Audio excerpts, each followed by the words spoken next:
Hello, everybody. We come to you today from a diverse set of professional backgrounds and experiences. From law to business, from education to architecture, we've come together to form Team Snack Attack. Now, beyond our mutual appreciation for snacks, as our name suggests, we all do have one common interest. We love Denver, period. And we've all come to ID as we're all searching for ways that we can make the city we love stronger. Through this process, we've been able to gain valuable insight into a wide variety of issues, trying to get at the heart of some of the fundamental challenges that Denver and cities like Denver face. Although we've only been able to scratch the surface, we have opened our eyes to the complexities of systems change. And what we found is that we're dealing with the web of interconnected issues that cuts across industry, politics, and every sector that exists. For our project, we've had the pleasure of learning from and working with the Empowerment Program. Now, imagine for a moment that you've just been released from prison after 10 years in 2019.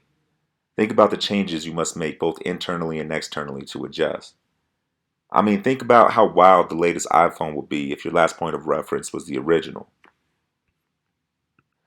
But the last 10 years have brought change at every level of society.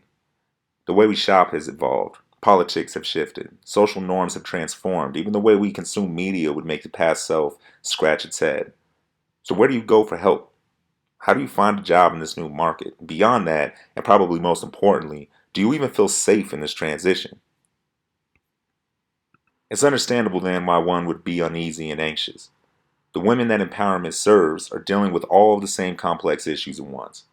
And empowerment works to meet women where they're at. And in most cases, this is at the cross section of mental health, social exclusion, homelessness, and education and beyond. This is why we chose to partner with the Empowerment Program. They're doing life-changing work that's directly connected to all that we've learned in ID. Much like our mindset coming into Impact Denver, though, we thought we were coming in with a solid game plan. But thanks to what we've learned, we started with questions, and that's when things got complicated. To catch a glimpse of these challenges, let's hear from the executive director herself.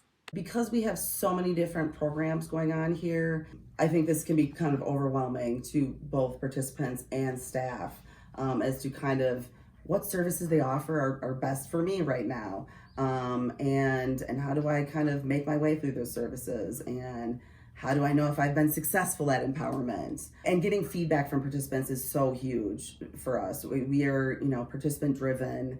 And so we want to make sure that we're meeting the needs. We want to make sure that that they feel that we're providing the most effective services that we can be. So getting that input from participants is huge, and incorporating that input into the services that we provide has been really helpful.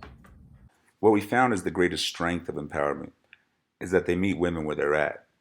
However, in trying to serve all of these needs, it also leads to the biggest frustration that they have to deal with.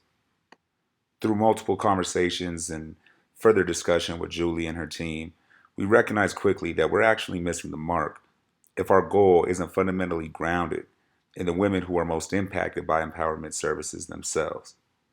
So we reached out and connected with some of the participants, and what we heard was that they come to empowerment for belonging. One woman going as far as saying, I need empowerment like I need water. But ultimately, we talk about connection. We talk about having a place to go where they could be their authentic selves, and that ultimately empowerment cares. So the next thing we needed to do was map out a participant's journey through this program. And we did so by working with the staff and making sure that we thought like a participant.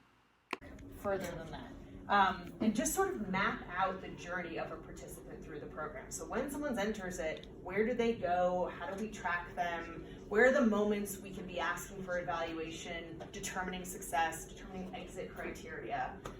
So that's the goal for today. Thanks to our teammate Hannah and her brilliant facilitation skills, we were able to map out all of the different programs and their challenges and their goals. We're also able to start to talk through how they might be able to build awareness for future participants. After a long, full day of discussion and reflection, we're able to work with the staff and ultimately be able to provide a sense of a roadmap of a participant's journey through the empowerment program. If you were to ask if we solved all of the problems for empowerment, the answer would be no. But we were able to collaboratively work to build a framework that we think will be helpful moving forward. The main takeaways from this project and from the overall experience at Impact Denver are pretty simple. One, there's power in authenticity. Our authentic selves are our best selves. Second is that communication is vital with who you work with, but more importantly, who you work for. This all comes down to the ultimate takeaway that we must seek to serve and not solve, and that the ultimate wisdom comes in the lived experience with the people we're trying to make an impact on. Thank you for your time. Thank you to Empowerment, and thank you to Impact Denver.